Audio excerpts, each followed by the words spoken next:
The Hamilton Ticats distinguished themselves as the class of the CFL East this season and have been rewarded with home field in the East Final today. The Winnipeg Blue Bombers are the underdogs, a position they are not unaccustomed to. On the line today, a 65-kilometer trip to Toronto and a berth in the 1989 Grey Cup game. Time was the Bombers and Ticats had a standing engagement to meet in the Grey Cup game. 5 times from the late 50s to early 60s. The most memorable, Ken Plain's touchdown to win it in overtime for the Bombers in '61. It happened only once in the 80s, and the Bombers beat the Ticats in Edmonton. With Winnipeg's move to the east, the Bombers and Ticats must engage in their playoff rivalry a week or two earlier, like last year, when the Bombers beat the Ticats in the semifinal in Winnipeg. It was the start of a miracle finish for Mike Riley's team. If the Bombers are able to do it again, it will be with Lee Saltz at quarterback. He's making just his 3rd professional start today. The Ticats head coach had a much more difficult choice. Al Bruno was torn between an East Division All-Star in Mike Kerrigan and the quarterback who put together a 4-game win streak to finish the season, Todd Dillon. Bruno has picked Dillon as his starting quarterback in the East Final as the Ticats and Bombers battle for a berth in the Grey Cup on the CFL on CBC.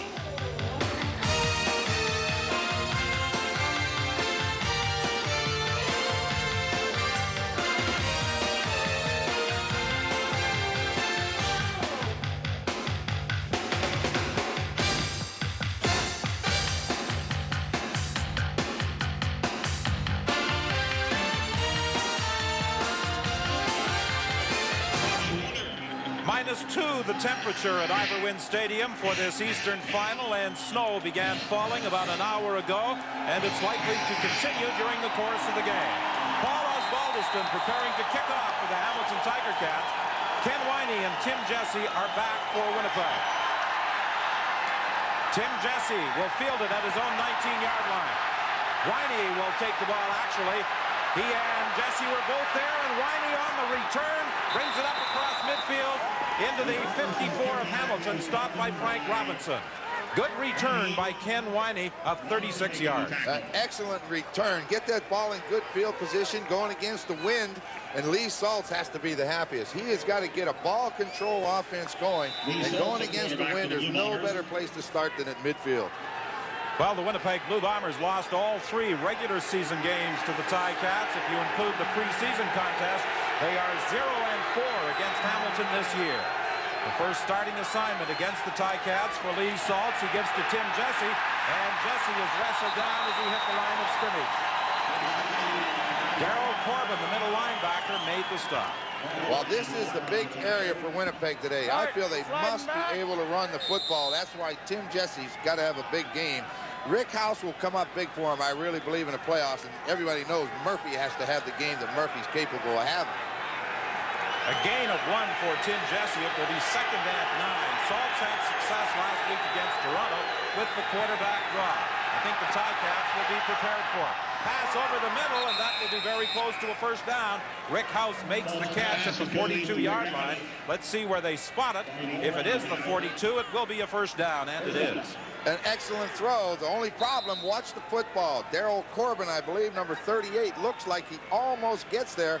And the concentration by House kept his eye on the ball, made the catch. So for some reason, guys like House, I remember Alan Ford, come up big in big games in the winter. 1st and 10 Winnipeg from the Hamilton 42-yard line. This game just underway. Saltz looking to throw, and I think his arm may have been hit as he attempted to dump it off. Yeah, number 62 nose guard, Ronnie Glanton, got in there to pressure the quarterback. The Hamilton Tiger Cats have a good defense. We talk about them wanting to run the football. Darryl Corbin, the middle linebacker, has to stop the run. Tim Lorenz is going to rush the quarterback from that defensive end, and for today, he's going to drop off in pass coverage. That's going to be fun to watch. And Jim Rockford, the center fielder, is very physical back there. Lorenz playing that defensive end position in place of the injured Rod Skillman. He's out with a broken wrist. Saltz is in trouble. He will be dropped back at the 52. Ronnie Glanton is the man who brought down the Winnipeg quarterback to the delight of this crowd at Iverwin Stadium. He's only 5'10", but he weighs about 250 pounds, and he's extremely quick off the ball. And that's a key for anybody playing on the nose, and how quick you can get away from that center. And the biggest thing, we're talking to the coaches today, Don, they wanted Salts to get back and get rid of it quick because they knew they were going to get pressure. Zatilny and Winfield are back for this third down punt by Bob Cameron. 10-year Winnipeg veteran stands at the 45-yard line. Kicking into the wind, an end-over-end kick. It bounces away from Zatilny. Zatilny has to retreat to pick it up. Loses the football. Winnipeg's Ken Petway is recovered. Well, now we talked a little bit today. We were down on the field. It's a little slippery. In these breaks, they got to take advantage. A big turnover with Petway recovering the fumble. Mistakes in a game such as this can often mean the difference, and the Winnipeg Blue Bombers hope to capitalize on the first error by Wally Zatilny. I see him running with a football. He gets hit low and high. Terry Cochran, Paul Clatney make the hit. The ball is recovered by Petway, and Don, that is a big one. Anytime you go into a football game, you want to get your offense on the field too. Hamilton has to sit and watch for another couple minutes. Particularly with Winnipeg operating against the wind. Well, you bet. First and 10, Winnipeg from the 21-yard line. Salts to the outside, throwing to the sidelines. It's incomplete. He was looking for Rick House. A little bit late with the throw, and I think the reason for it was the pressure up in his face. He couldn't let it go when he wanted to. House was open early, and then Sonny Gordon showed up. But here comes the pressure. Who it's going to be? Pete Giftopoulos, number 90, is coming from the outside, and he forced Salts to pull it down, and when he did that, it allowed Gordon to get coverage. Second and 10 from the 21-yard line. No score in the ball game. 12:05 remaining in this opening quarter. Salts in the quarterback draw, and he won't get away.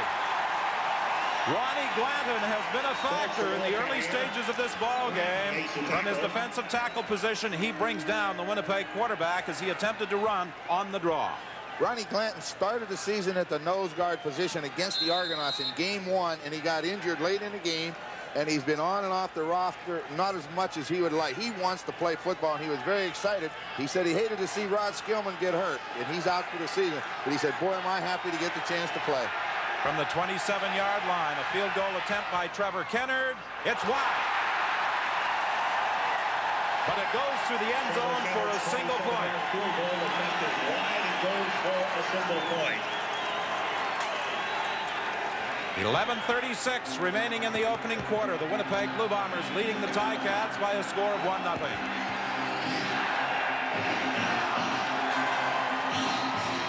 Some of the Winnipeg players on the field thought that kick had gone through. Yeah, quite a few of them. It's very unusual. The kicker always does, but when you see 3 or 4 guys thinking it's going through, didn't change anybody's decision. Let's take a look at it. Here's the ball in the air. Todd Dillon, the Tiger Cat quarterback. Well, it's close, isn't it? The end zone look is inconclusive, but the official right there ruled that it did not go through. Derek McAdoo, the ball carrier. McAdoo, the ball carrier. Todd Dillon handing off to his running back, who has been the busiest of all Hamilton running backs during the course of the season. Surprising thing with the Hamilton situation, they've only thrown 2 touchdown passes against Winnipeg, and Todd Dillon's thrown both of them. You would think with Kerrigan having the all-star year that he had, he would have been the one to do it, but no, he didn't. Todd Dillon has. Second and 8, Winnipeg. Dillon is under some pressure. He dumps it off. Ball is loose. Winnipeg is recovered. There's a penalty flag in the play.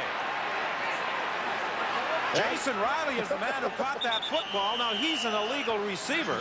It was a heck of a catch, though. They tried to set a screen up, and for some reason the ball ended up. Jason caught it and ran with it. I still think the ball belongs to Winnipeg. The way Riley took off, it was though the play was intended for him. But the ball was fumbled. Winnipeg recovered, and it will be Winnipeg ball. Sure. You throw it to, I think they'll get the ball on the fumble. The reason for it, it's an illegal play, so it would have come back if Jason would have held on to the football. But when he fumbles, it's a live ball. Winnipeg recovers. Ineligible receiver. Hamilton 58. Decline. First down. So Winnipeg gets the ball at the Hamilton 50-yard line, and will these early mistakes come back to haunt the Ticats? Well, you look at the pressure. Greg Battle has had an outstanding season right in the face of Todd Dillon. And I was trying to figure out who that was running. I knew it wasn't a receiver with that dark eye guard on there.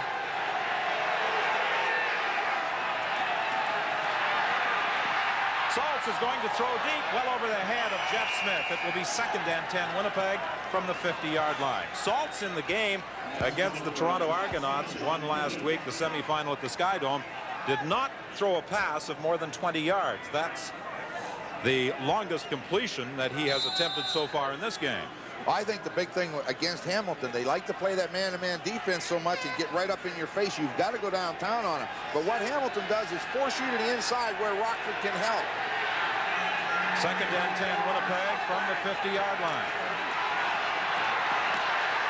Saltz throwing to Perry Tuttle, incomplete. That was over his head. No opportunity for Tuttle to try and go after that Lee Saltz throw. So Winnipeg will be forced into a punting situation once again. And so far, we've only seen him try that one running play with Tim Jesse. And that's, I really think, Don, for Winnipeg to be successful on offense, they've got to get him running with the football. Winfield and Zatilny are back for this Bob Cameron punt. Into the wind, his first kick only traveled 31 yards, but the Bombers were fortunate. They were able to recover the Zatilny fumble. This is a much better kick for Bob Cameron. Winfield waits for it. And Winfield is downed almost immediately at about the 17-yard line by Paul Platnick. Many people believe, Ron, that this game will be a battle of defenses. Yeah, I think so. You know, you hear it all the time, defenses is what wins championship. But when you get into the playoffs and the weather becomes a factor, that's when your defense has to be there. And the Winnipeg defense was there to drive Derek McAdoo back. It was Quincy Williams who was actually the first to make the contact and throw him back at the 25-yard line. I think he's going to be a little over a yard short. Well, I think you kick this football, you know, you get into these arguments, but if it's a yard or less, yes, but if it's a yard or more, when you're in your own end, kick it. I think it's a good move. Particularly with the wind at your back. You bet. Al Bruno, in commenting yesterday at the press conference about the final decision regarding his starting quarterback, said the media really blew it out of proportion. He said, when you looked at what Todd Dillon did over the last 4 games of the season, it really shouldn't have come as any surprise that he was going to start today. Well, it was something to talk about, and that's really the only thing when you have 2 weeks off. Winey with some difficulty picking up the football, and finally it goes out of bounds at the 29, and that's where Winnipeg will scrimmage 1st and 10. You're watching Foster's CFL on CBC. Yes, 1 week from today, and weather conditions will be vastly improved when the Grey Cup game takes place in the Sky Dome. Had a little snow in the east for the past 3 days. Saltz on 1st down, has some time, throws for Jeff Smith. Forced out of bounds by the linebacker, Frank Robinson. He'll be very close to a 1st down. It's not a bad way to get your offense going. You know, they're going to play action, and then come back to Jesse. But what Jeff Smith does, he drives upfield and then crosses the field, and that puts Stephen Jordan behind him. It's like he's got something in his eye. But he caught the football, and then Stephen Jordan slipped, and he gets an extra yard or so, and it's 2nd down and 1. He went to the Winnipeg bench immediately. He is going to be a yard short of a 1st down. It is 2nd and 1. Winnipeg winding into the ball game. Saltz keeps. He should have the 1st down. The ball, however, does come loose, but the whistle had gone. Tim Lorenz heading to the Winnipeg end zone with that football, but the whistle had gone. That ball's going to be slippery today. We've seen a fumbled punt, and then on the Ticat punt by Osbaldiston, when that ball hit the ground, it really took off. So the ball is going to be slippery. And if we see it again, going to have to hang on to it. Saltz was able to get the 1st down. Winnipeg indicated that they might shift to an unbalanced line if they were having some problems running the football. So far, we have not seen that maneuver. Saltz looking for James Murphy, incomplete. It will be 2nd and 10. Al Bruno, in talking about Saltz, said he was a little surprised at the way he ran the football last week against Toronto. When he played his collegiate football at Temple, Bruno said, they were a passing football team. And the other thing he mentioned, too, at the same time, he's glad he saw him run the football because he said it makes a difference in our defensive approach. He said, we've seen him do it all. He said, I was surprised he could run. And as you say, he didn't come from a running school. 2nd and 10, Winnipeg. The Bombers at the 40-yard line. Salts to throw to the sidelines. James Murphy is out of bounds. He lost the football, but that was after he crossed the sidelines. Ted Schmidt's a little upset, thinking that he did not have control, but the officials rule otherwise. He had the football in his hands. It slipped out. He had it between his legs. And when he went out of bounds, he still had it. The thing is whether he had control. We're going to have to take a look at it. He did not have the freaking ball. All right, let's take a look. It's going to hit him in the hands, but let's see what happens. Into his chest. Where does it go? Well, I don't know. He must have had control of it. We couldn't see it anywhere, but he's going to be a little bit short. Murphy is a key to the Winnipeg attack, the leading receiver for the Blue Bombers this year. His stats weren't as impressive as they have been in previous years, particularly the year he won the Shenley Award. But he still is the main cog in the Winnipeg passing attack. He sure is. And, you know, like you say, it hasn't been his greatest year, but he's still over 1,000 yards and 68 receptions. That's where he's fallen down. And as you say, he dropped a lot of passes that we did early in the season with him, and no one could figure it out. And that's probably why he hasn't had the year he's had. You got to catch it when they throw it to you. Winnipeg facing a 3rd down situation, and they send in the punting unit, leading 1-0 with 6:10 remaining in this opening quarter.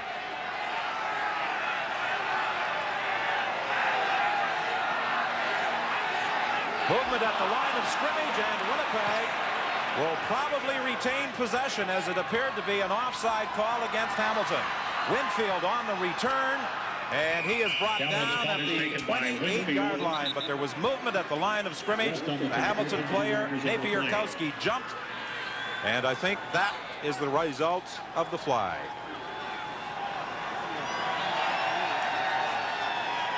Referee Dave Ewell signals offside against Hamilton, so Winnipeg will keep the football. That's the 3rd mistake in this opening quarter by the Ticats. Well, we know they've had 2 weeks off. You get a little bit edgy when you get to the game, but the ball is right in front of you. Hamilton, 1st down. But you've given them a 1st down, and you'd have had pretty good field position. So now, can Winnipeg take advantage of it? I'll get it next play. Well, there he is. He jumped just as the ball was snapped. Really wasn't drawn off. There was no movement anywhere. That's a mental mistake. 5:39 remaining in the opening quarter. Salts getting some time, throwing to the sidelines, incomplete. It was intended for James Murphy once again. He was being covered by Lance Shields. It will be 2nd and 10, Winnipeg. Well, anytime you see the ball on the hash mark, the defensive back to the short side of the field will be Lance Shields. So he plays a lot of man-to-man coverage, and that's the one place you can be sure getting one-on-one with the defender. So far they've gone there, but Salts hasn't been able to get the ball to Murphy. 2nd and 10. The ball is at the Winnipeg 53. Tim Jesse stopped right at the line of scrimmage. And it's 2 and out for the Winnipeg Blue Bombers as the punting team again comes on the field with 5:05 remaining in the opening quarter. Grover Covington and Ronnie Glanton combined to stop the Winnipeg running back Tim Jesse. And plus number 61, Mike Walker. Where you see Covington, Walker's always beside him. So you had the nose guard, the tackle, in the end, all in on the hit. That's about all you can ask. Well, you'll get some argument if you surveyed people throughout the CFL and asked who the best defensive tackle was, but the Winnipeg coaching staff seem to feel that it is Mike Walker. Winfield takes the 3rd down punt by Cameron and is brought down at the 16-yard line by John Elmer. 4:39 remains in the opening quarter. Elmer on the tackle. Holmes by Winnipeg with 5 linebackers. Dillon for champion, 1st down up to the 39-yard line. While they drop to that 3 deep zone, anytime you're in that zone, there are holes behind the linebackers, and Todd Dillon has found Tony Champion. He's been the big play man for them all year, but watch the ball. You see the linebackers back, but look at the hole just behind Battle and West, and in front of the safety man. Champion got there. 15 touchdowns this year to establish a Hamilton club record. It's 1st and 10 from the 39. Sideline pattern incomplete. He was looking for Champion again. It will be 2nd and 10. Tony Champion's had an outstanding season, the most valuable player in the Eastern Conference. He has to have the big day for him. He's the guy they look for. Rocky DiPietro, this is a day for slot backs. Weather's bad, good hands. He'll find a hole. And McAdoo, they need to get him running with the football. But that time of possession, it's limiting them to what they've been able to do. We haven't seen whether they can run the football yet. Todd Dillon brings the team up to the 39, 2nd and 10. The Ticats trailing 1-0. Sideline pattern incomplete. Richard Estelle was the target. And Hamilton will send out the punting unit. Tony Champion with an outstanding year. Most touchdowns in club history, 15.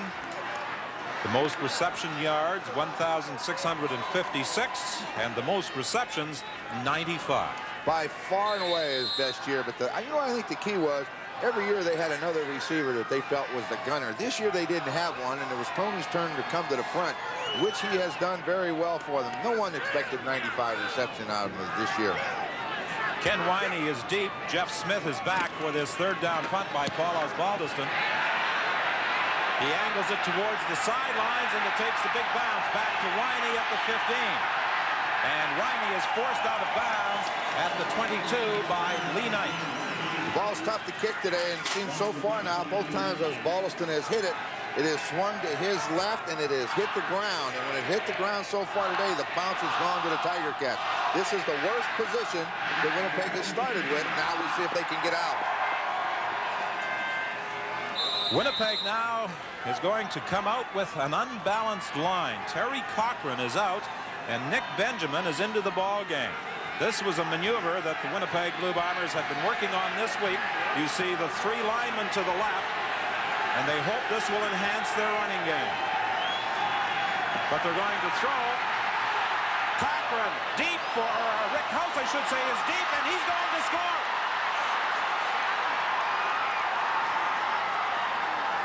Lee Saltz fired deep to Rick House for an 87-yard touchdown. We just get done talking about the unbalanced line they wanted to run from. First play, Rick House, an absolutely great move to find the area. Saltz threw it away from the defender, and when Rick House caught the football, Rockford had to try to make the tackle coming from the side, and he lost his footing, and it was over from there. Look at the throw. Watch Rockford. Now, he looks like he's going to get it, but you cannot change directions on this field real well today. You called it right. There was no way they were going to catch him now. An 87-yard touchdown for Rick House, and he celebrates with an unusual maneuver, bouncing the ball off his helmet in the end zone. And on the convert attempt, Bob Cameron, who holds for Trevor Kennard, was unable to hang on to that football. The wise thing he did is to go ahead and take the football and fall down with it. He wasn't going anywhere. He's going to get sacked. Don't fumble it because they can pick it up and run with it. So the ball must be slippery. Cameron's very, very sure-handed. Well, the snow appears to have stopped here at Ivor Wynn. But with that light snow and some freezing rain earlier today, obviously the artificial turf is slippery. Cameron just doesn't get that ball pinned. It slips out of his hands. And very wisely, he hung on to the football because under Canadian Football League rules, it is a live ball. Yeah, you know, you take that chance and don't cover the football or something. One of the Ticats picks it up and runs down. We saw that earlier this year. That's 2 points. So, okay, you lose the 1, but don't give them 2. 2:33 remaining in the opening quarter. Winnipeg leading by a score of 7-0. Zatilny and McAdoo are back for this kickoff by Trevor Kennard. It's a short kickoff. What a big hole. Ed Galavekas just went barreling up the middle and got to the Winnipeg 34-yard line. It really opened up for him. It almost looked like it was a planned return like that. But you know when you see the guy in the second line catches, no, that's never in the plan. The ball hit Galavekas. He went straight ahead, and there was a heck of a hole for him to run into. 32 yards on the return for veteran linebacker Ed Galavekas, but it was strange the way this opened up.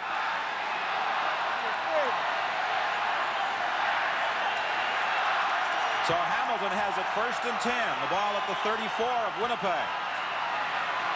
Dillon throwing to the sidelines. Champion makes the catch.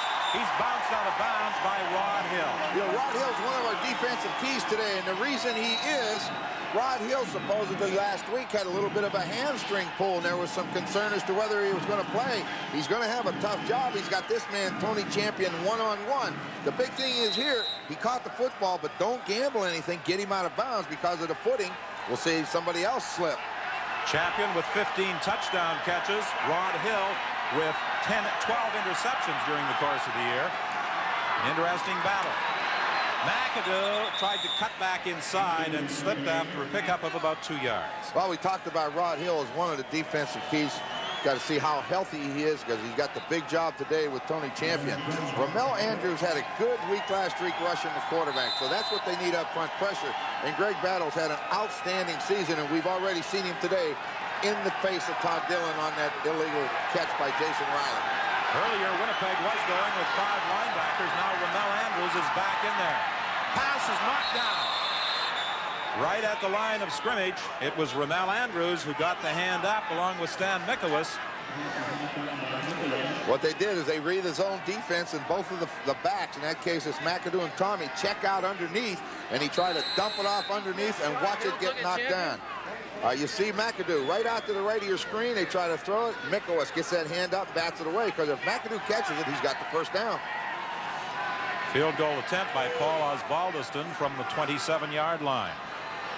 55 seconds remaining in the opening quarter. Winnipeg in front 7-0. It's now 7-3.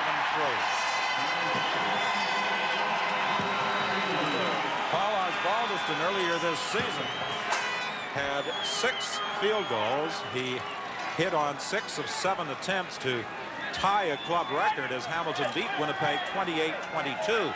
And looking back at the 3 regular season meetings, Ron, not much difference between the 2 teams. 28-22 on July 20th for Hamilton at Winnipeg Stadium on September 22nd in overtime. 2019 Hamilton on October 15th. 29-21 Hamilton. And in that game, Winnipeg at the end of the first quarter led 16-3. And not much difference. The big difference between them has been Osbaldiston's field goals. He's 15 for 17 against the Bombers, and the Bombers only have 6. So that's the difference in those 3 games. The unbalanced line again, the fake to Tim Jesse. Saltz won't get a chance to throw. A penalty flag in the play. This could be a face mask call. I think as Giftopoulos reached out, he may have grabbed Lee Saltz by the face mask. Oh, there's no doubt his face mask was grabbed, and not only did the head referee see it, but somebody else saw it because 2 flags appeared in a hurry. Bootleg action comes out the backside, and there it is. Pull that head and watch that flag hit the ground in a hurry.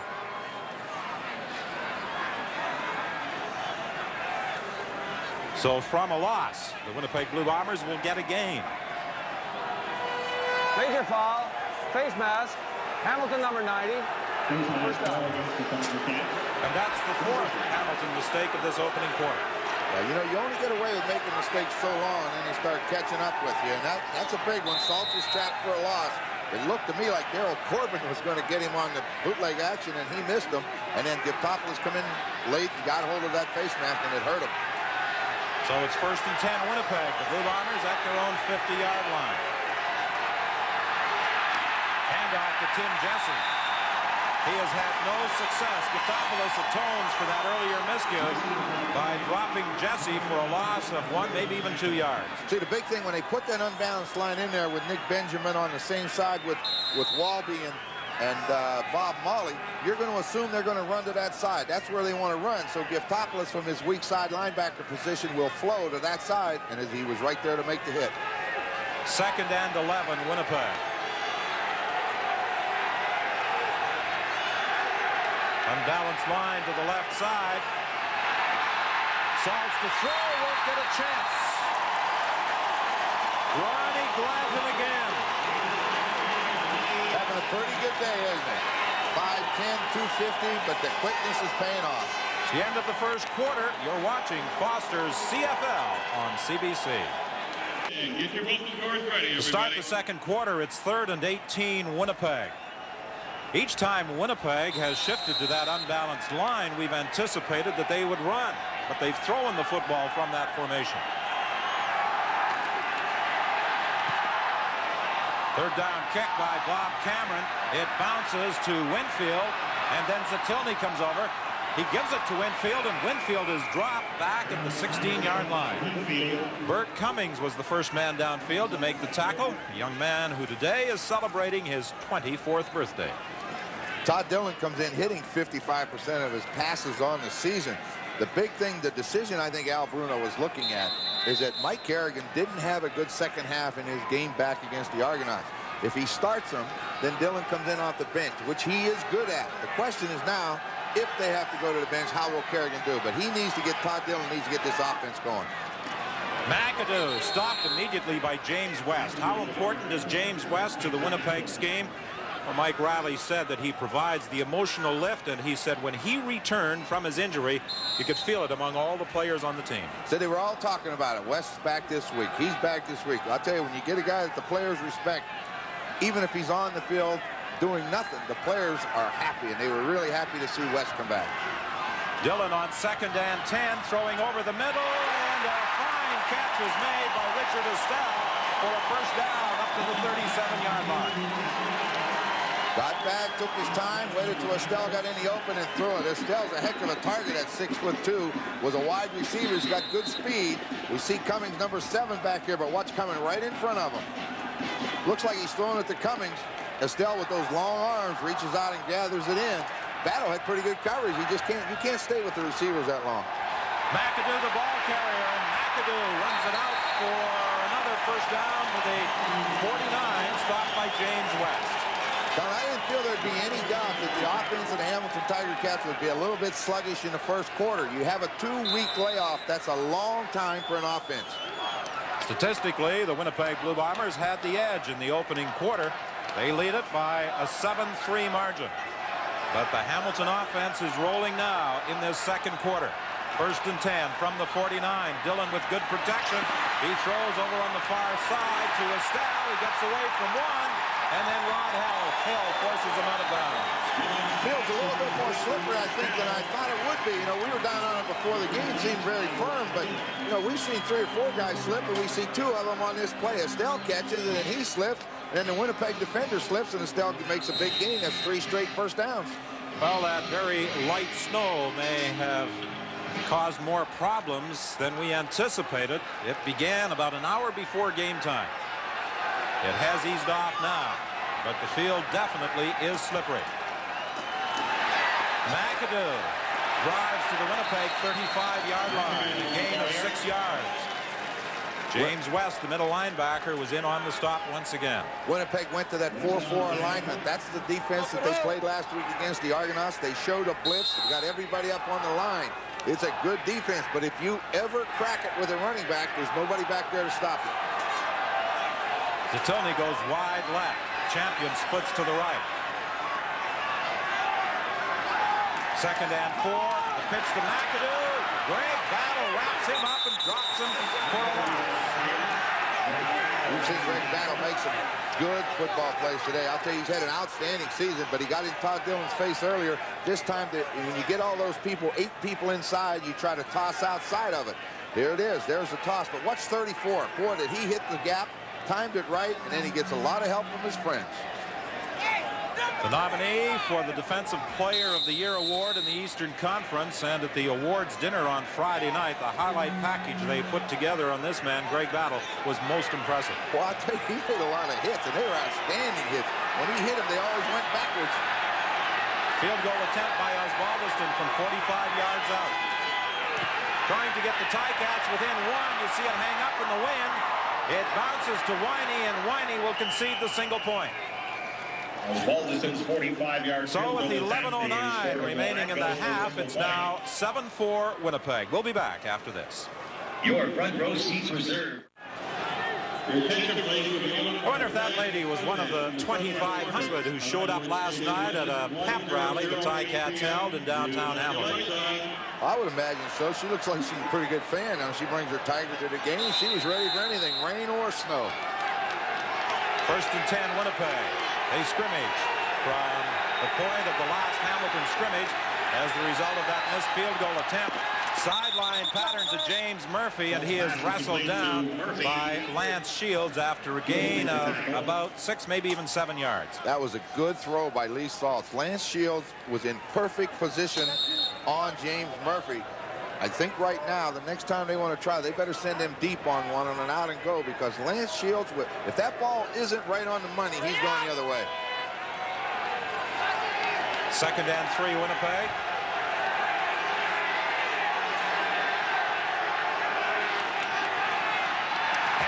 Tim Jesse, he's not going anywhere. Darryl Corbin, the middle linebacker, made the initial contact. 24, 6'2", 230-pound middle linebacker. Been hurt a little bit in his career, but boy, does he make a difference when he's in the football game. He's very, very physical. Tim Lorenz is playing defensive end position. Rod Skillman usually occupies that spot, but as you heard earlier, he's out for the season with that wrist injury. So Glanton has moved into the inside tackle position. Lorenz to the defensive end spot. Walker is at the other tackle spot, and Grover Covington plays the other defensive end position. 3rd down kick by Bob Cameron. Bounces to Winfield. He's being chased by Cummings. Gets away from him. And then Matt Pierce is there to bring him down at the 20-yard line. But it was Bert Cummings who was downfield very quickly. Bert Cummings was in training camp with the Hamilton Tiger Cats this year at Brock University, but they had a lot of people in there that showed pretty well, and he was released. But he's starting for Winnipeg. You know, he's got to be looking for it. It's got to be a big game for him. Not to be confused with another Bert Cummings from Winnipeg. The other Cummings plays and sings the piano, but looks more like a football player than the one who plays for Winnipeg. This Bert Cummings doesn't really look like a football player. He's kind of frail. Couple of pretty good moves by Tony Champion to pick up a 1st down. The top man, the defense, one-on-one. He's got real good moves. He's able to go deep. He's able to catch him short. He'll keep Rod Hill off balance, and that's what he does here. He just takes a step, and look at this. Look at this move, right inside of him. Don't know how much Rod Hill's legs bothering, but that was a heck of a move by Champion. Rod Hill was saying, working against Tony Champion, I won't have an opportunity to be the hero. I hope I'm not the GOAT. McAdoo, the ball carrier, stopped at the 40-yard line with a pickup of 3. It will be 2nd and 7. Yeah, you're exactly right with what Rod Hill said. What he wants to do is control him. He's not going to be able to shut him down. You're just not going to do it. And if you ever make a mistake, Champion will go the distance on you. Pressure on the 2 Winnipeg cornerbacks, Rod Hill and Les Brown. Brown, of course, the former Hamilton Tiger Cat cornerback. Dillon throwing to the sidelines. And this will be another 1st down with Richard Estelle. They've gone to him more so far in the early stages of this ball game than we are accustomed to seeing. Well, I think the big thing is that the slot backs become so important when the field is wet and the ball is heavy. You can get the ball to them faster. Also, Winnipeg rotated their defense away, and it forced a linebacker to try to cover them, and that's hard to do. 8:39 remaining in the half. 1st and 10. Dillon looking to the sidelines. He misses Zatilny. He was being covered by Les Brown. It will be 2nd and 10. See, the receivers don't make those real sharp cuts as quick as they do on dry fields either. Zatilny was open, but the ball was thrown early enough, but he couldn't come out of the break fast enough. The Blue Bombers have given the Ticats some different looks, both offensively and defensively. The task of this man, Todd Dillon, is to read what they're doing defensively. And have the right play called at the right time. Here they come. He dumps it off, incomplete, intended for McAdoo. And the Ticats will have to send out the punting unit with 8:15 remaining in this 1st half. You try to release a guy like Derek McAdoo, who's got the great speed, with no blocking assignments, even though Winnipeg showed a blitz. Get out in the flat, we'll take our chances and throw it to you. But Greg Battle, he was right with it from the inside linebacker position, and that's hard to do. I always talk about those linebacker eyes. He's got them. It was evident the other night when we were speaking with him at the awards dinner.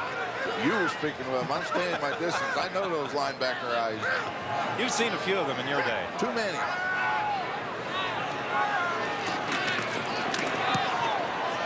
Driving kick by Osbaldiston. Winey picks it up. He has nowhere to go. Good downfield coverage at the 36-yard line. You're watching Foster's CFL on CBC. I don't think I need tell you that it is a rather cool, somewhat uncomfortable afternoon for the spectators. Better than 20,000 at Ivor Wynne Stadium for this East final. Winnipeg looking at 2nd and 10 from the 50-yard line. 2:40 the time remaining in this first half. Salt's throwing deep. He's got his man wide open. Perry Tuttle on the sidelines, out of bounds at the 10. The key on this play, Don, if we think back one series ago, when Perry Tuttle went down and went to the inside, Will Lewis jumped it real hard and made a great play. Tuttle went inside, Lewis jumped it, and Tuttle broke back outside. Look how wide open he is. That's a heck of a play, well-executed route, and a good throw. 40 yards, Lee Saltz to Perry Tuttle. It will be Winnipeg 1st and 10 from just outside the 10-yard line. Tuttle goes wide to the left. James Murphy comes out to the right.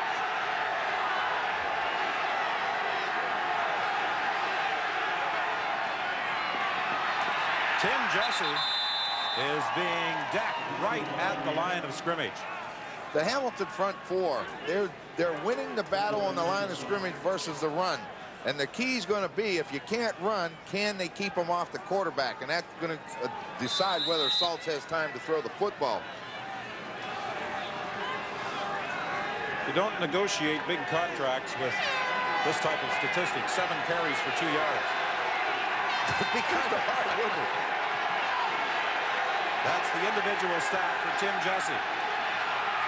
2nd down play into the end zone. Jeff Smith can't catch up with it. He got turned around and appeared to have maneuvered away from Stephen Jordan, but Saltz simply threw it a little too far. The problem was he took too long to get away from Stephen Jordan, and the pressure is coming into Saltz's face. He holds it as long as he can, but he's got to get rid of it because here comes Mike Walker. You don't want to hold the ball too long when he's around. And what happened when Smith finally got open, the ball was to the outside. He couldn't get back to it.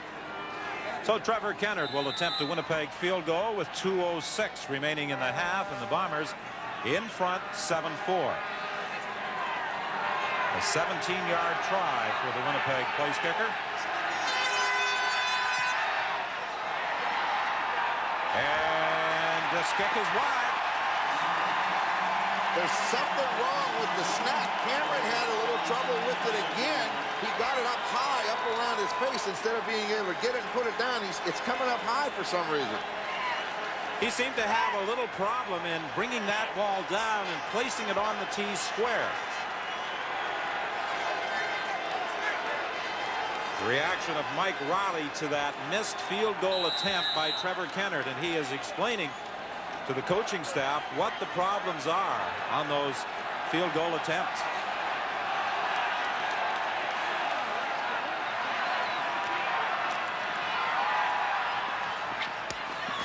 Rod Hill came over to deflect that one away from Tony Champion with 1:50 remaining in the half. Winnipeg in front by 4. You know, Don, I was looking forward to the matchup today of Hill and Champion. It's a natural. And Hill got beat on that one early on the good move. But, boy, he has been reading everything just perfect in the last quarter.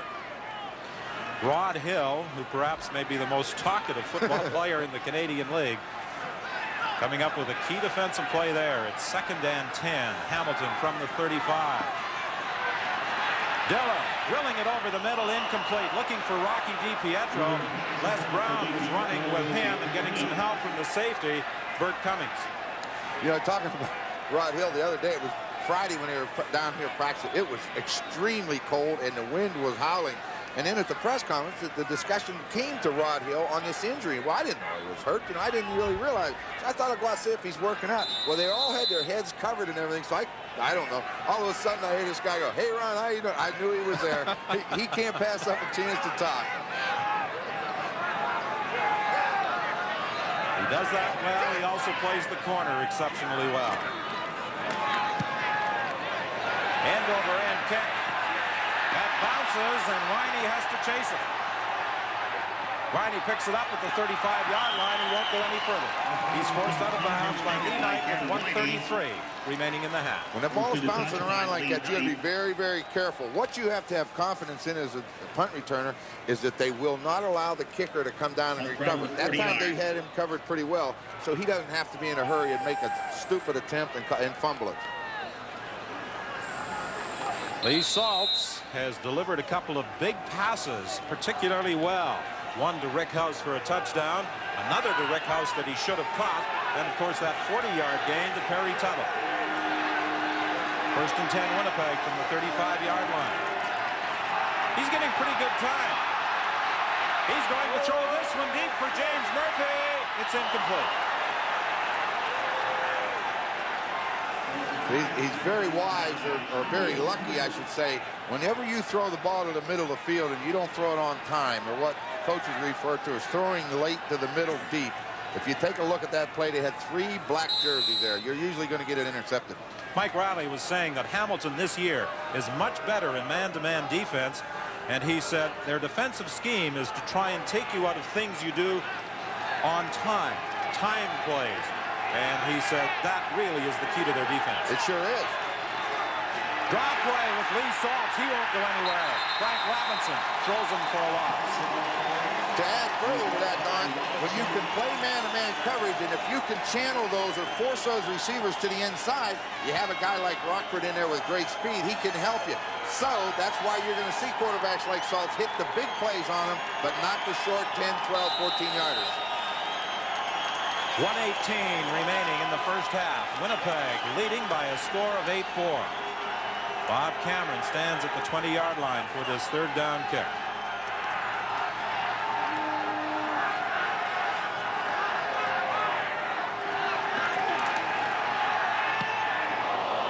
Good high punt. Zatilny waits for it at the 36. And Zatilny is brought down at the 43. Bert Cummings was the first man to make contact. Both teams have done a fine job this afternoon on their punt coverage. Well, you get into the game, I know that last year I can remember doing Winnipeg games, and that was the biggest part of their game was their special teams. Al Bruno said that we have to win the special teams play in the game to win it. So far, both teams have done an outstanding job. Into the final minute of the half. First and 10, Hamilton. Todd Dillon throws it underneath. Jed Tommy will have a gain of 3, maybe 4 yards. Get into that roll. If Dillon can get into the roll, he's got time to put points on the board. If they drop deep in the zone, dump it underneath to the backs, and that's what he's got to do. Hamilton in that hurry-up offense. Dillon for champion, and Rod Hill is there to knock it away. This has been an interesting battle all afternoon. But you don't cover it any better. It looked to me like champion was open, and all of a sudden number 10 just shows up like he's playing volleyball. Down, break to the inside. The ball has to be thrown down low, because watch Hill. Just go up, just like a block. That's excellent. You don't do any better. That's excellent.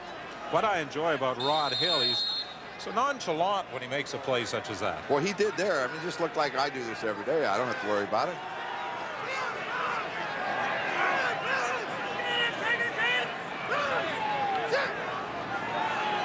Third down punt.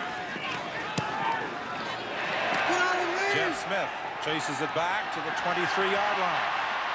And as you said, the reason Smith is back there is because of the sure hands. They don't look for him to do a lot of running once he catches it. The coverage was excellent by Hamilton, so all Smith does is catch it, start ahead, and then protect the ball and go down, because they put a pretty good hit on him. A lot of pushing and shoving as that tackle was made. Paul Platney was involved. Shortly after the season ends, which he hopes will last for him at least 1 more week, he'll be heading over to Europe to join other members of the Canadian bobsled team. He's an outstanding athlete. You know, he's a heavyweight wrestler, too. I mean, he's a good athlete. 31 seconds is the time remaining. There's an injured Winnipeg player. It's John Ulmer. He, of course, is the son of a former Winnipeg Blue Bombers star who played during your time, Ed Ulmer. And it was in a football game at CNE Stadium, the Grey Cup game of 1965, that Ed Ulmer, the father of John, conceded, I think, 4 safety touches in a Grey Cup game against the Hamilton Tiger Cats that eventually proved to be the Winnipeg Blue Bombers' undoing. Yeah, I think Bud Grant was there. The wind was blowing, and he kept conceding, because of those days when you conceded the 2 points, you kept possession of the football. So they tried it. It just didn't work. 22-16 in a game that has come to be known as the Wind Bowl. We've had the Fog Bowl, the Wind Bowl. the Mud Bowl, the Ice Bowl in Montreal. Things should be rather normal this year at the Sky Dome. Be great. It'll be a great place to have a football game. Salt's chased out by Walker. Corbin in pursuit, and Saltz runs it out of bounds.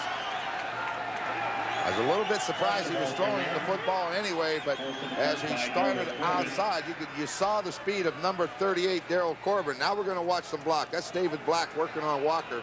Now, when Saltz has to go, see what he does, shove the blocker right into the quarterback's face. He runs for help, but watch number 38, good speed. He ran out of bounds and stopped the clock, so there's still 18 seconds left. 2nd and 11. Winnipeg Blue Bombers at their own 27-yard line. 18 seconds remaining. The clock does not start until the ball is snapped. Draw play with Tim Jesse. Jesse, the ball carrier. Ronnie Glanton was there to stack that play up right at the line of scrimmage, and Tim Jesse is just not getting any room in which to run. What they did, they bring the linebacker up the middle, and Terry Cochran, the fullback, came through, and he made his block. He did a good job on that, but now there's nowhere for Jesse to go. Clanton's there to make the hit. They're controlling the line of scrimmage on him. Lyle Bauer, who has had injury problems this season, limping off to that Winnipeg bench with 14 seconds remaining. Scott Rettel comes in to center the ball on 3rd down. Al Bruno, in terms of service, the oldest coach in the Canadian Football League, with the dismissal earlier this week of Bob Obilovich as head coach of the Toronto Argonauts. A move that Sazio felt a fair bit of empathy for his counterpart down the road.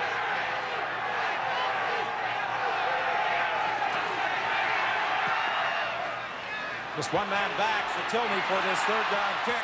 And Zatilny goes down at the 53-yard line with 8 seconds remaining. It wasn't a bad move. Get down quick, stop the clock, maybe get a chance to throw about a 10-yard pass and get Osbaldiston to try a field goal. While he uses his head, Zatilny's a good kick returner. In fact, on the Eastern Division All-Star team, he was the Special Teams Player of the Year. Zatilny goes wide left. Champion comes out to the right.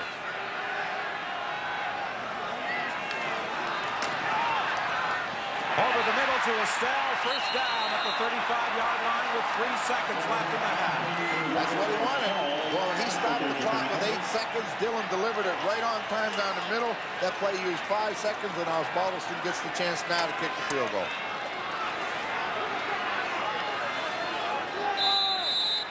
$233 points this year for Paul Osbaldiston.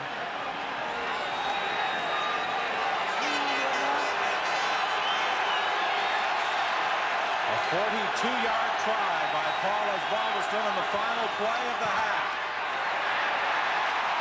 He hooks it wide, and it's run out of the end zone by Ken Winey. And Winey runs out of room on the sidelines, bounced out of bounds at the 27, and that will end the first half at Ivor Wynne Stadium, with Winnipeg leading by 4.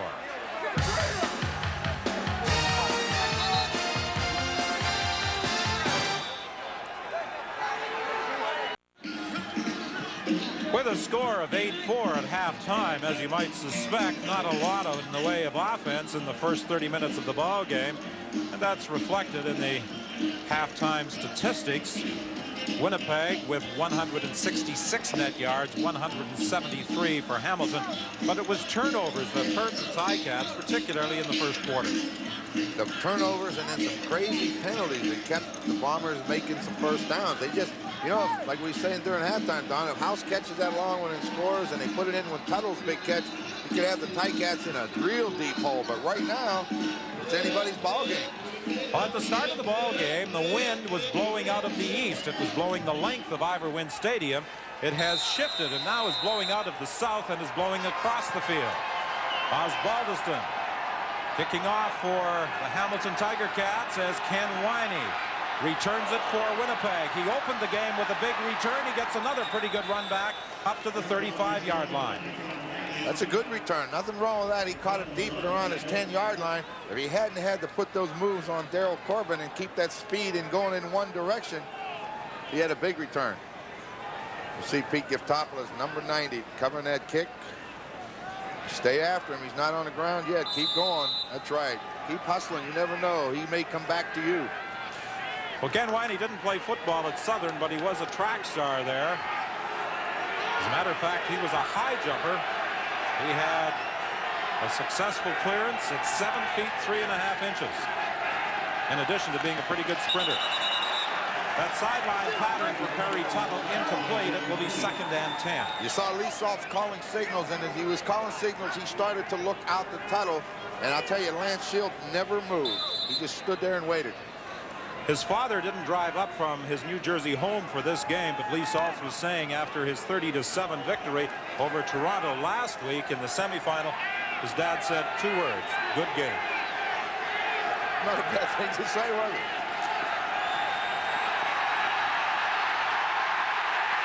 Saltz is in trouble at the 25-yard line. Ronnie Glanton again making the sack. That was a good pass rush by that Hamilton front four. They dropped a couple backers out. There were 3 black jerseys that had Saltz surrounded. Finally, Glanton's the guy that gets the sack. So you see right here, there was one, and then Glanton comes in from the backside. You see Corbin was waiting. Lorenz was waiting. They're all going to get a shot at him. A Livingston University product, Ronnie Glanton with the 3rd sack of the afternoon, and Bob Cameron stands back at his 11-yard line for this 3rd down kick. Winnipeg in front,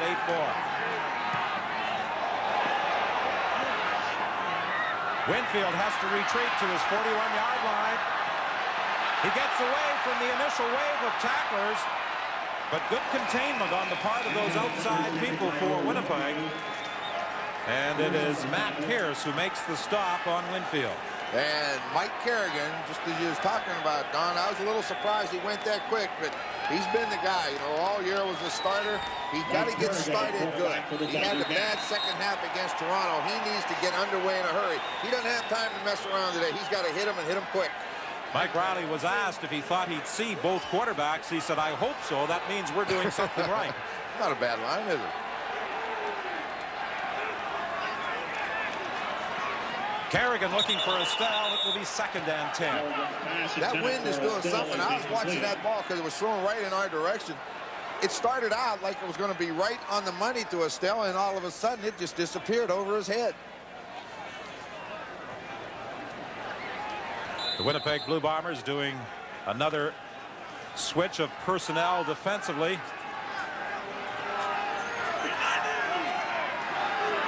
They have at times gone with a 4-4 defense and a 30 defense.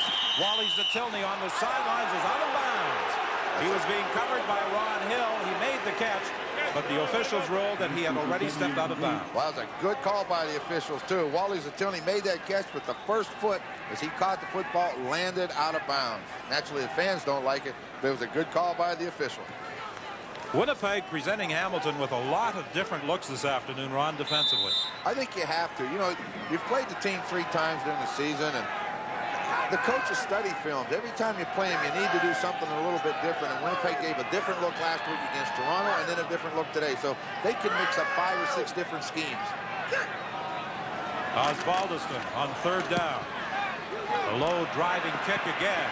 It bounces to Jeff Smith.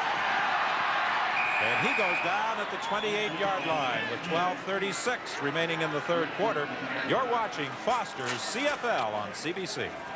8-4, Winnipeg leading Hamilton in this Eastern Final. The winner to advance to the Grey Cup game next Sunday at the Sky Dome in Toronto. The Winnipeg Blue Bombers hoping to make a return trip to the Grey Cup game, a game they won last year at Lansdowne Park in Ottawa, 22-21 over the BC Lions.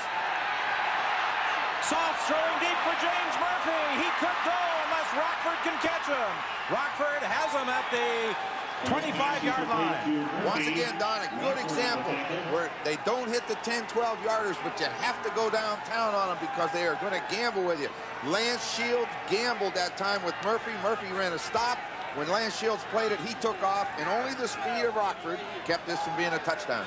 Well, the Hamilton Tiger Cats this year established a club record by scoring 519 points. They established another club record by giving up 517. Yeah, they knew they'd give up points this year. What they wanted to do is they kept the quarterback's percentages down. They were like 45% completion against them. That's what they wanted to do, but the big plays can hurt you. From the 26-yard line, good fake by Saltz. Then he throws to Jesse. Frank Robinson bounces him out of bounds. Not a bad way to do it. They're having trouble just handing the ball to Jesse to get him up inside. So you play action a little bit, try to get him outside where he can use the ability that he has to run with the ball. The strange thing about the performance by the Bombers this afternoon and quarterback Lee Saltz is that last week he was unable to go deep against the Toronto Argonauts. That's the only area in which he's had success this afternoon against Hamilton. The Toronto Argonauts played a zone defense most of the season. That means you got to throw under it. Hamilton's man-to-man, go downtown on them, and that's what they've been doing today. 2nd and 8. Incomplete. Perry Tuttle was the target.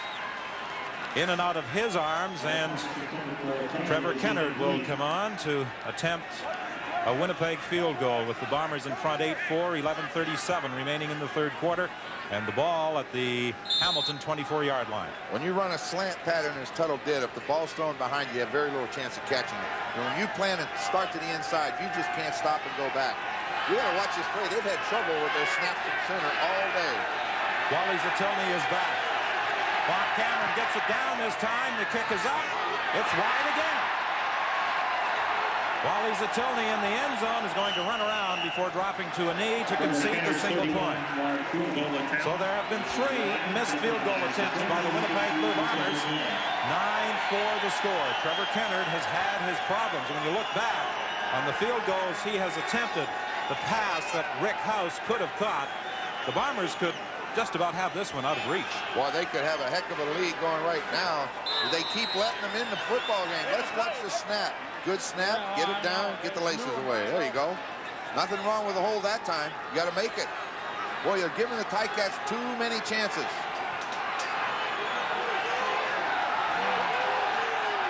Kerrigan calling the shots. 1st and 10 from the 35. Kerrigan is going to run out of there and then throw incomplete. It looked as though he was going to take off. Then he threw for Zatilny. It bounced away from him and almost into the arms of Rocky DiPietro. Well, Zatilny had to reach back for it. I think Mike might have been thrown at a DiPietro, but watch Zatilny reach back for it. Off his, and then a surprise, DiPietro doesn't see it coming, and when it hits him in the chest, he just can't hold on. It looked initially as though Kerrigan, as he moved up to the line of scrimmage, with some room, was going to take off. Well, I think he's better throwing it. He's not the greatest runner. He doesn't have quite the same mobility as Todd Dillon. 2nd and 10. Rocky DiPietro could not hang on. Well, they dropped that thing into a zone, brought Bert Cummings on a safety blitz. Kerrigan went right where you should go with it. If you blitz the safety man out of the middle, go down the middle with it.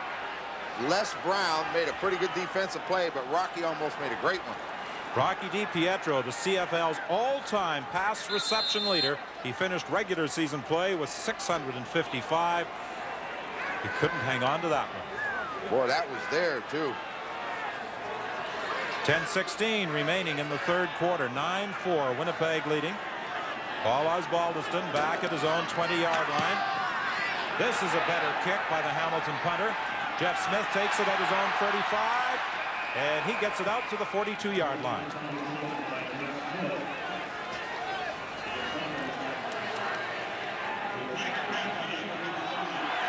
Winnipeg showing an unbalanced line to the left.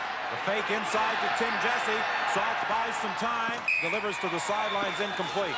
He was looking for Perry Tuttle.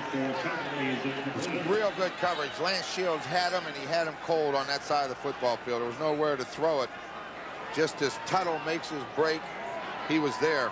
What he had to do is throw it quick to Smith in the flat. You see Corbin come in, and he held up on him. Sure, he hit him and bumped him, but he holds up. Never going to get called for that. You have to hit the quarterback. 2nd and 10, Winnipeg. The ball just shy of the 42-yard line. The Bombers lead by 5. Saltz for Rick House. Incomplete. Rick House has scored the only touchdown of the football game on that 87-yard pass in the opening quarter. He sprints to his left, and when you have to throw the ball that quick, only 10 yards, a lot of times you see what happens. You don't get your feet set, you can't get it there quick enough. You just got to be a little bit quicker or hope the receiver can go a little deeper.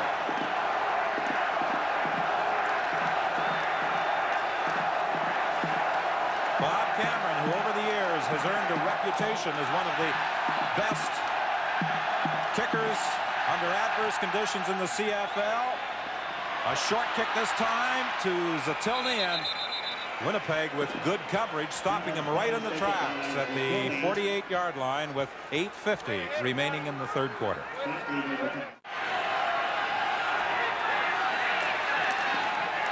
The pitch to Tim Jesse. He gets outside and then is forced out of bounds. And Jesse runs into that wall that is very close to the playing field here at Ivor Wynne. Fortunately for the Winnipeg Blue Bombers, and I'm sure Coach Mike Riley breathed a sigh of relief. He was able to get up and run back onto the field. Well, they start Terry Cochran to the wide side of the field, bring him back in motion, try to toss outside. Only Jesse's great speed enabled him to get outside of the pursuit of Daryl Corbin. 3 yards, the longest carry of the afternoon for Tim Jesse. And that toss from Lee Salt's dangerously close to going behind him. It sure did. Second and 7. Saltz is in trouble. He won't get away from the pursuing Tim Lorenz. Well, Don, as you mentioned earlier, he's normally the nose guard, but with the injury to Skillman, Glanton takes his spot. He moves out to the position that he's more at home with, and that's the defensive end. He wants to throw it quick. If you can't throw it quick, you're in trouble. The linemen are expecting you to throw it quick. They're keeping him out of your face in a hurry, but you have to get rid of it. If you don't, that's what happens. Looked as though he may have been attempting to throw quickly to Tim Jesse, who was knocked down. That's right. That's the ideal situation. Knock that receiver down. The quarterback can't throw it. He has to pull it down, and when he does, the rush can get there. 6:33 remaining in the third quarter. Cameron punting from his 29. Winnipeg leading 9-4. High snap. Cameron hauls it down. Penalty flag as Zatilny draws a no yards call. A short kick by Cameron that time. And Zatilny appeared to have at least 2 Winnipeg players trapped within that 5-yard area. Yeah, definitely no yards. And the big thing is now this is going to give the Ticats again good field position. No yards. Winnipeg 29. First down. Keep giving them good field position. Points can be scored. So far, the game's gone the way Winnipeg wanted it to go. A low-scoring game. Defense is being stressed, but you keep waiting for something to happen. The Ticats have not been able to come up with the big play. It's a credit to the Winnipeg defense. First and 10, Hamilton at the Winnipeg 50-yard line. 6 minutes remaining in the third quarter. McAdoo takes the handoff, and he struggles inside the 45. Finally pulled down by Greg Battle. Good job of running. Hit in there, took the bounce, hit in somebody, bounces away, and then Battle and him have to pull him down. Ray Roberta started the year with the Ottawa Roughriders. He was part of the Scott Flagel swap. Made necessary as the Ticats had to have somebody who could center the ball on third down. Never realized how big he is. 6'5", 265. He's a big specimen. Hamilton may have the biggest offensive line in the league. This sideline pattern to Champion. He'll have the first down. Rod Hill and Sampson stop the Hamilton wide receiver, but it is a Ticat first down. Just a real quick out. And what's Rod Hill? He knows he's going to give him that. He slipped. Now watch right here. Keep position on him. Make him go back in there where you get help. You don't play it any better. You gave him the completion, but he didn't get too many more yards after he caught it. First and 10, Hamilton. The ball at the Winnipeg 39-yard line. The pitch to McAdoo, looking for some blocking help. And McAdoo goes into a pile-up at the 32. Cummings and Battle stopped McAdoo. We're going to change the defensive alignment. We're going to see that 4-4 alignment, I think, coming up.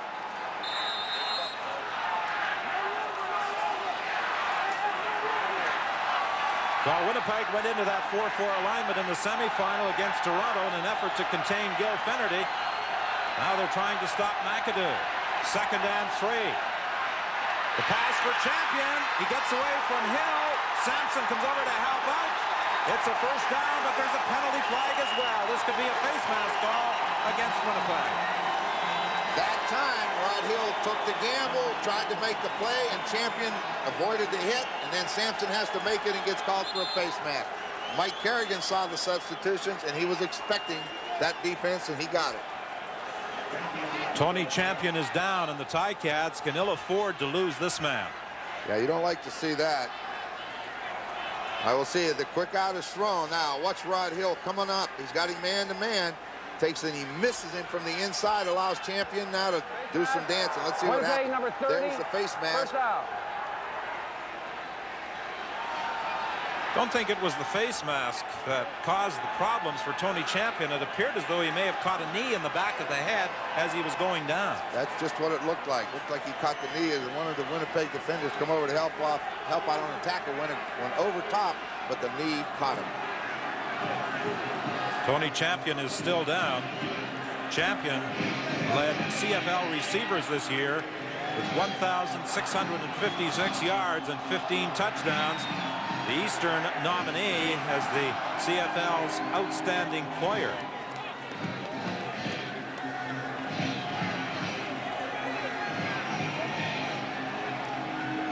Nine receivers this year with better than 1,000 yards. Champion, of course, leading the way. Take another look at that, Don. You see him cutting back in. All right, there's the face mask. Sampson's got him. Hill gets it. Now down he goes there, right here. He caught the back of the leg of the guy that was diving over the pile. Quincy Williams, I believe, number 43, was going over the top, and the leg caught him as he went over. Winnipeg with one of those 9 receivers with over 1,000 yards. The Winnipeg player in that category, James Murphy. Edmonton and British Columbia each had 2 with better than 1,000 receiving yards.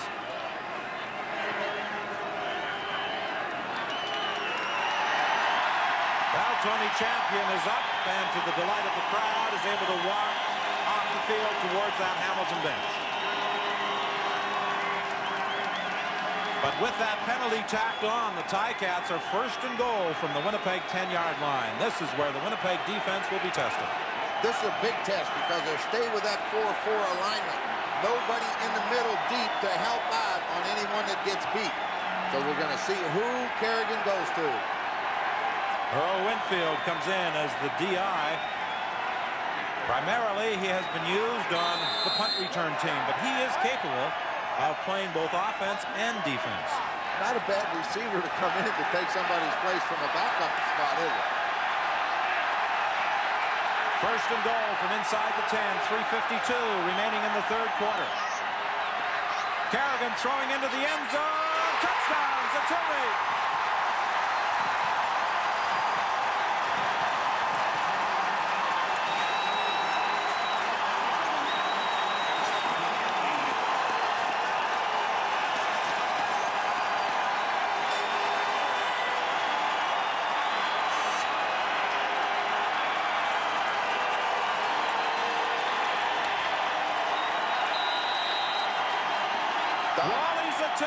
Beat Les Brown, and Kerrigan delivered it perfectly.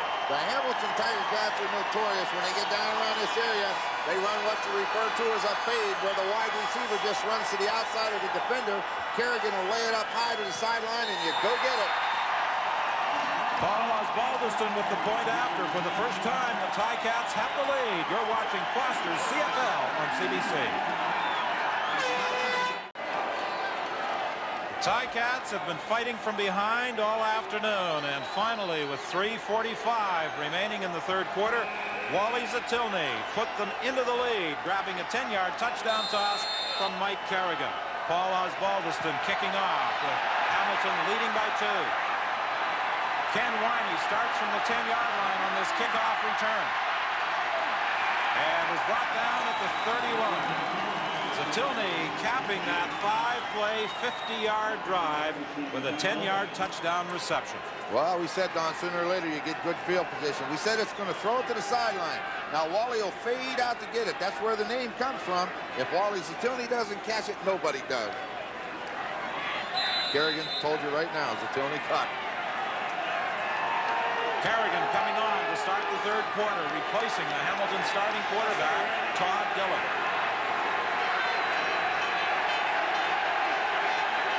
First and 10, Winnipeg. The Bombers at their own 31-yard line. Second man through. Tim Jesse stopped right at the line of scrimmage. Darryl Corbin, the middle linebacker, read that one perfectly. It's almost like wherever Jesse goes, Corbin arrives at the same time. That's what he's there for. We said he's a very physical linebacker. Look at the size. He's only in his second year, but here he comes. Steps up into the hole, takes on Jesse, and puts him right on the ground. Mike Walker slowed him up, Corbin finished. They have been alternating Darrell Patterson and Corbin at that middle linebacking position during the course of the season. They feel Corbin is stronger against the run. Well, very much so. If you see Darryl Corbin, he is really a big guy upstairs in his shoulders and arms. Saltz gets away from the initial pressure. Now he's in trouble, looking to the sidelines, and he throws that one out of bounds. He almost put it in the stands. It's just, if he throws it in the stands, that's okay. He had no one to throw it to. He just avoided taking about a 12-yard sack. He threw it in the direction of Rick House, just threw it out of bounds. 2:31 remaining in the third quarter. The momentum of this game has shifted in this second half with Mike Kerrigan moving in at quarterback. Well, you see Saltz gets in a little bit of trouble. You see the sack almost come from the outside. Now they're after him. As we said, he avoided a sack right here. Just throw it away. Right in the direction of Rick House. Grover Covington was after him. 148 career sacks in 148 games. Winfield waits for the ball at the 35-yard line. Good hit as Winfield is decked by Tyrone Jones at the 42. 2:11 remains in the third quarter. Let's join Scott Oak. Well, Don, Tony Champion's just gone back into the ball game, so it's good news for the Ticats, and that they will not be without their most potent offensive weapon for the rest of this game. What happened was, in the face mask infraction, his neck got twisted, and he pinched a nerve, creating what's called a burner. He had some numbness in his right side, but after a bit of pain, he's got all the feeling back, and he's ready to go again. And he is back at that wide receiver position for the Ticats. First and 10 from the 42-yard line. They lead 11-9. Pass intended for Champion, incomplete. It will be second and 10, 1:53 remaining in the third quarter. We're getting a good look at why Mike Kerrigan is difficult to sack. He dropped back 3 steps, threw it on time. He reads extremely quick, and he makes his mind up, and he throws it. That time when Estelle went into the flat, as soon as Darrell Sampson took the step with him, he immediately threw it inside the Champion. That's his strength. Not big numbers, but at this time of year, those stats aren't really important. Yeah, stats aren't important now, and no one even cares about them. All they want to know is, did you win? McAdoo, the ball carrier, trying to get to the outside, and he is going to be stopped about 3 yards short of the first down by Ken Petway. Roy McMurtry and David Braley, 2 of the interested spectators this afternoon at Ivor Wynne Stadium. Of course, David Braley has a vested interest as the owner of the Hamilton Tiger Cats. Boy, he did a great job when he took over here last spring, creating new interest in Hamilton. There was more talk, more marketing done here than been done in a long time. This man has been everywhere, in the front office, selling tickets, checking the washrooms, the concession stands. Is that a hands-on owner, would you say? He has been active as owner of the Ticats. Ken Winey at the 25-yard line looking for a couple of blocks. They don't develop, and he is stopped right at the 27 with 1:02 remaining in this third quarter. Buchanan and Peter Giftopoulos were downfield to make the tackle. At least you think with him coming on the field, he's got a tough decision to make right now. They have not run the football, but you'd like to run the football. I know he would. He'd like to take a little bit of the pressure off. I don't know whether it's worth for him to run again. Every time he's tried, the Ticats have stuffed him. We're into the final minute of the third quarter. Winnipeg with that unbalanced line to the left.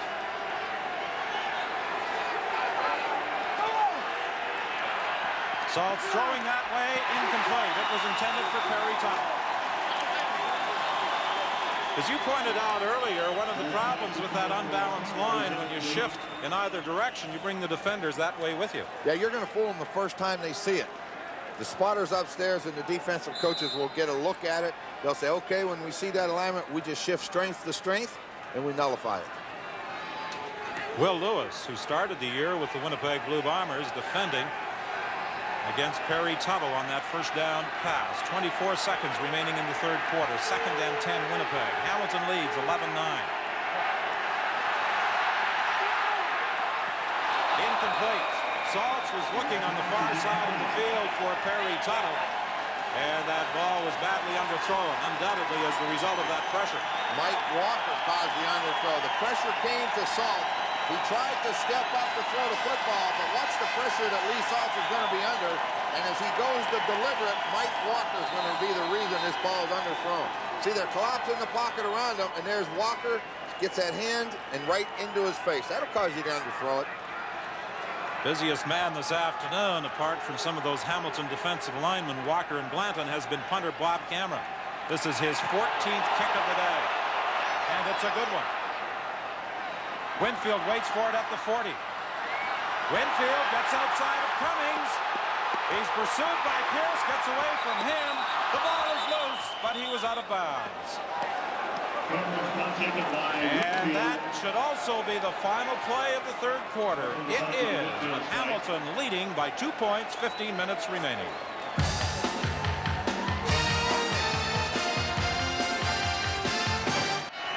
Wally Zatilny, who could very well emerge from this game as the Hamilton hero, limping off to the bench. He was cut down on that punt return by Winfield. He came diving in, trying to make a block, and one of his own teammates, Donahue Grant, hit him. Sure did. Donahue Grant made a good block on Ken Petway, but in the process, he's the one that hurt Zatilny. 1st and 10, midfield, Hamilton to start the fourth quarter. Draw play with McAdoo, and McAdoo has a gain of 6 yards before being stopped by Greg Battle.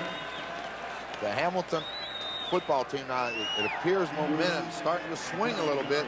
They have dominated the line of scrimmage on defense. Now it appears that the offense is starting to wear down Winnipeg a little bit. The last series or so, McAdoo's been able to find some running room.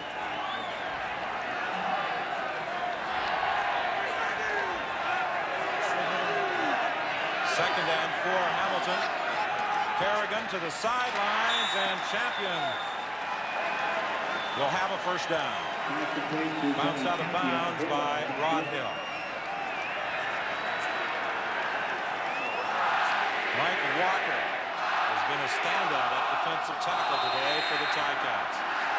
See, right now Hamilton's got a good situation with Winfield on one wide out and Champion on the other. Who do you double? You don't double either one. You just got to hope for the best. And as we said, that puts Lee Knight at the slot. McAdoo takes the pitch. Good run for a gain of 9.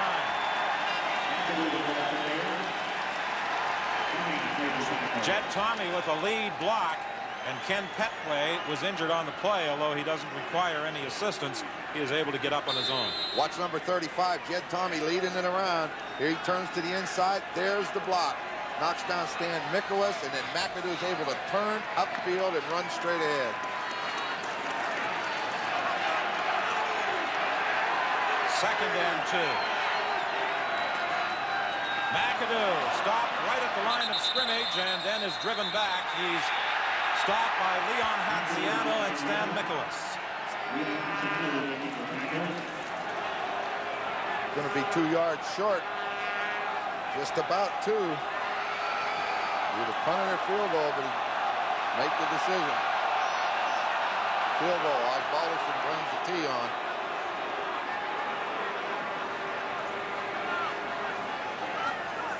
Ticats wanted a first down there because they were able to, if they succeeded, take time off the clock and, of course, move closer to that Winnipeg goal line. And they were that first down with McAdoo running the football. If they can come back and keep grinding, you wear that defense down a little more.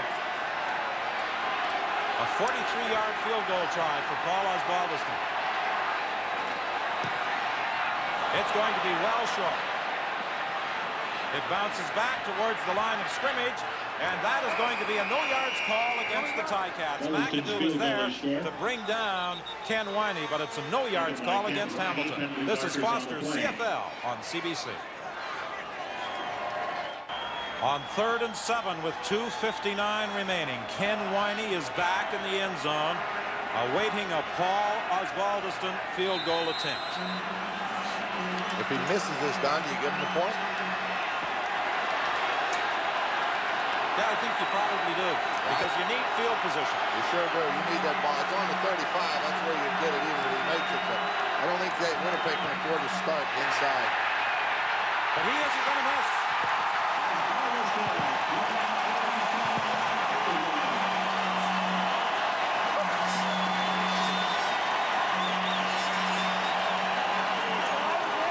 So Winnipeg now must score a touchdown, and you look back at those missed field goals by the Blue Bombers earlier in the game. How costly they may prove to be. You know, you get the breaks early, you have to take advantage of them. They didn't do it, but now Hamilton seems to be in control. Right now, the Hamilton defense, since early in the 3rd quarter, has started to dominate the Winnipeg Blue Bombers. They just haven't moved the football, and now they're looking touchdown. The only thing that can do it for them. 2:40 is the time remaining. 1st and 10 Winnipeg from the 35-yard line. Lee Salt throwing for James Murphy. It's intercepted by Lance Shields.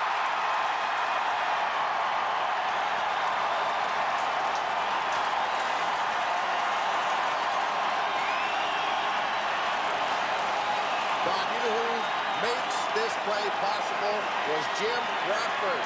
He throws the ball deep. Murphy knows that he has inside on Shields, but here comes Rockford. He tries to come inside of that, took his eye out, tipped the ball in the air.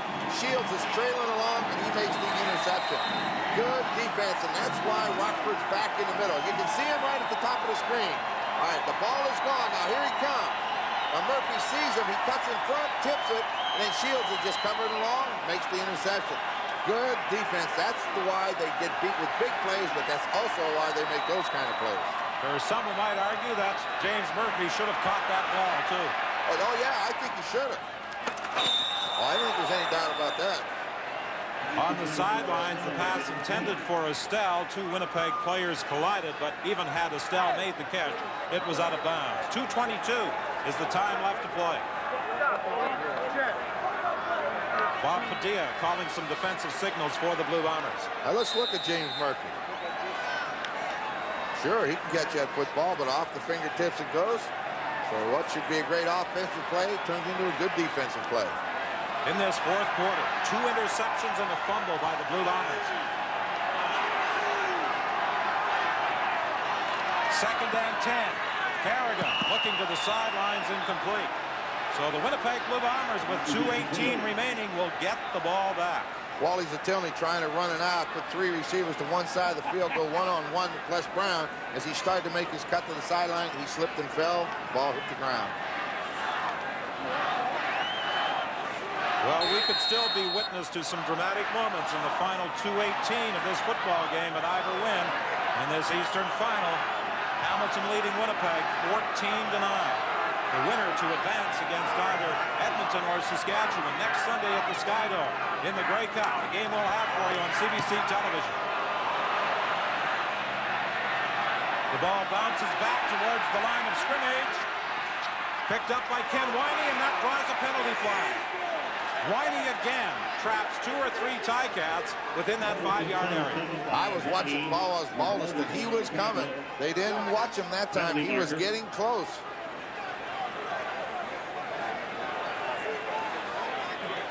Some of the Hamilton players are protesting that Osbaldiston was the man inside that 5-yard area, but he had company. Yeah, I was going to say, it would have been hard to pick him out. There was kind of a crowd around that football.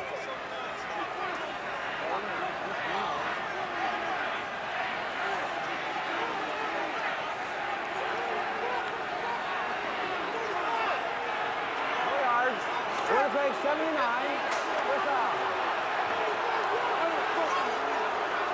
Al Bruno had better be careful, or he could draw an unsportsmanlike penalty over at that Hamilton bench. You don't want to do that now. Not now.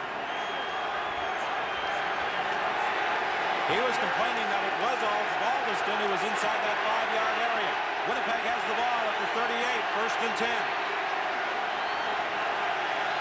Hold it! Salt's over the middle, too high for Jeff Smith. He's not going to be able to throw it much faster than that. He got back and let it go in a hurry. Smith just cutting right across the middle. Had the man coverage, had Sonny Gordon right in his back, but the ball was delivered high.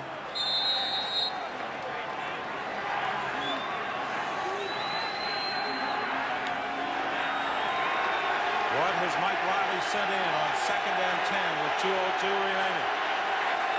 We'll know in a moment.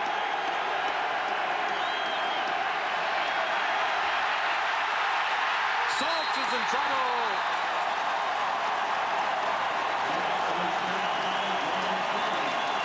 Corbin gets credit for the sack. I don't know who the first Ticat was that forced him to step up inside, but Corbin was there again. He's had a great football game today.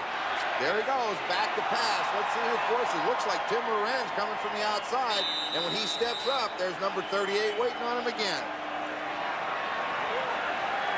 1:50 is the time remaining.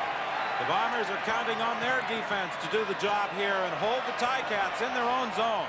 Wally Zatilny lets it bounce into the end zone. And it's a single point, a good play by Zatilny. Yeah, that's not what Bob Cameron wanted. He wanted that ball out of bounds, down inside the 10-yard line, and it just didn't skip to the side for him. Zatilny made a good play, as you say, Don. He just stood there and watched it. He knew Cameron wasn't coming. He was just going to hope it goes in the end zone. He'll give him one. Well, the Bombers might very well look back in this ball game. A missed convert, missed field goals. Or they might be leading, or at least within field goal range. As it stands, they need a touchdown if they're to win the Eastern Championship and defend the Grey Cup they won a year ago. We'll have it for you next Sunday from the Sky Dome. Countdown to Grey Cup begins on CBC television at 4. Grey Cup game coverage starts at 5:30. 1st and 10 Hamilton from the 35-yard line. Draw play with Kerrigan, and he picks up just a couple of yards. I don't think that was the design play. No, I really don't think you'd want Mike Kerrigan carrying the football at any time. But maybe they don't want to hand it off. Maybe they feel their defense can shut them down even if they give them the ball back. You just don't want anyone touching it where you can get a bad exchange. We'll see. 1:26 with the clock running, the time remaining. Hamilton 14, Winnipeg 10, 2nd and 9 for the Ticats.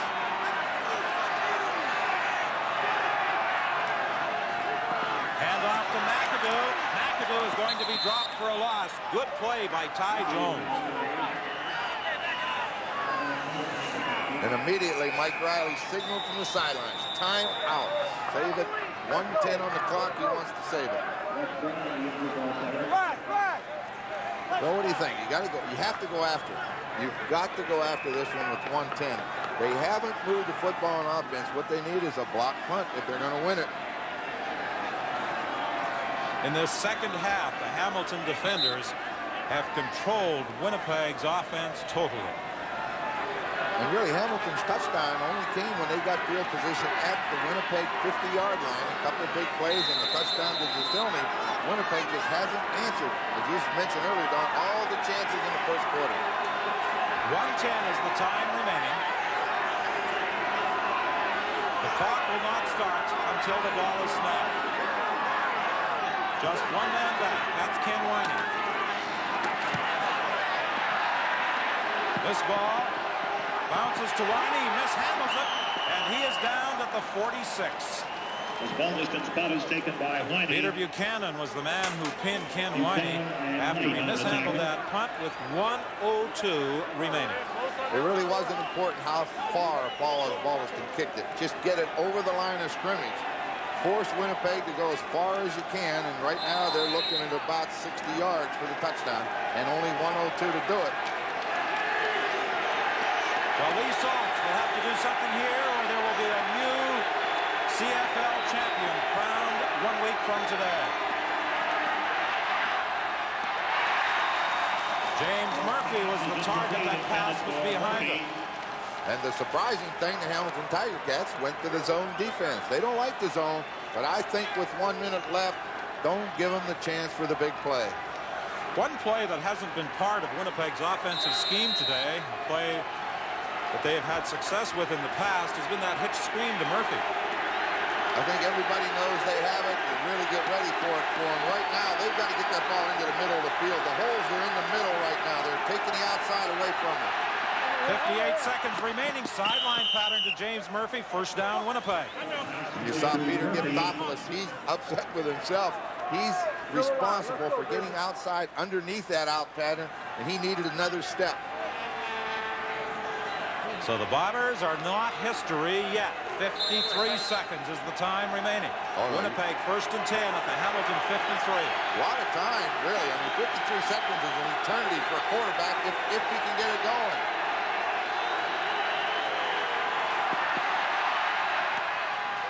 Rick House, who has scored Winnipeg's only touchdown, takes it to the 41 with 49 seconds left. Now you have to get him on the line of scrimmage and be ready. Call the play right now, which he's doing. Now when that referee blows time in, he'll be able to snap the ball. The clock running. Too long.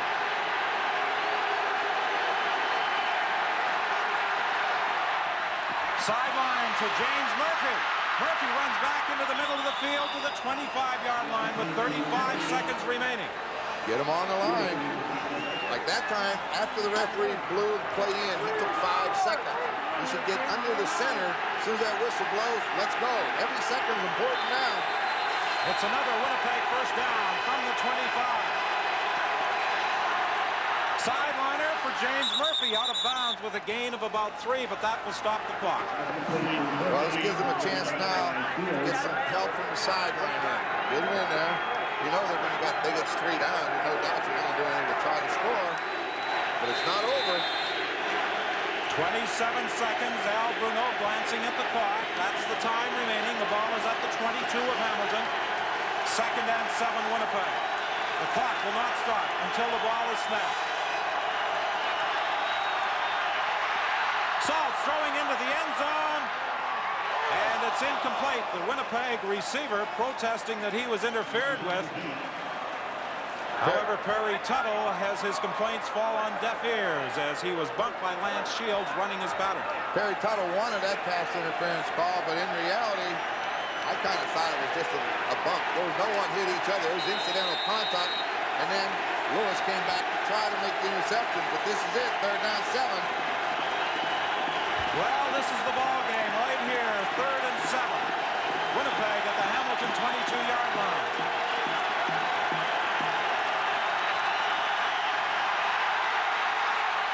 Incomplete.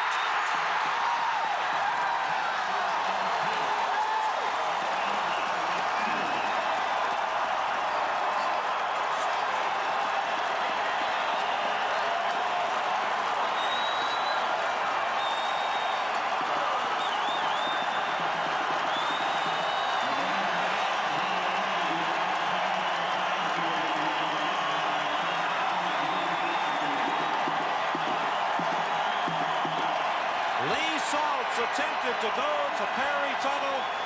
Lance Shields deflected it, and Darryl Corbin celebrates a Hamilton victory with just 15 seconds remaining. And the Ticats will be heading down the QEW next Sunday for the 1989 Grey Cup game at the Skydome.